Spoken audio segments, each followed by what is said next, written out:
আমরা যখন গুনাহ করতে করতে ক্লান্ত হয়ে যাই, যখন মনে হয় যে আমাকে মনে হয় আল্লাহ তাআলা ক্ষমা করবে না, আমি এত পরিমাণ গুনাহ করেছি, এত অন্যায় করেছি, এত অপকর্ম করেছি, এত আল্লাহ তাআলার নির্দেশনাকে অমান্য করেছি, আল্লাহর হুকুমকে এত বেশি অবাধ্য হয়েছে যে আমার মন বলে যে আমি মনে হয় আল্লাহ তাআলা আমাকে ক্ষমা করবে না।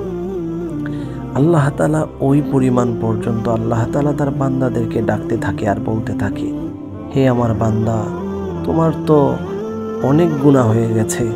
তুমি কি জানো মহান মালিক আল্লাহ তাআলার দয়া কত বড়?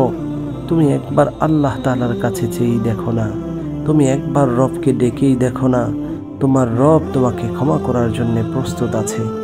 যখন কোনো বান্দা আল্লাহ তাআলার কাছে এই কথা বলে, আস্তাগফিরুল্লাহাল্লাযী লা ইলাহা ইল্লা হু আল হাইয়ুল কাইয়ুম ওয়া আতুবু ইলাইহি লা হাওলা ওয়ালা কুওয়াতা ইল্লা বিল্লাহ, হে আল্লাহ, আপনি আমাকে ক্ষমা করে দিন, আমি আপনার ইস্তেগফার পাঠ করেছি, আমি আপনার কাছে ক্ষমা চাচ্ছি, আমি আপনার কাছে প্রার্থনা করছি আমার অন্যায়গুলোর জন্যে, আমার অপরাধগুলোর জন্যে।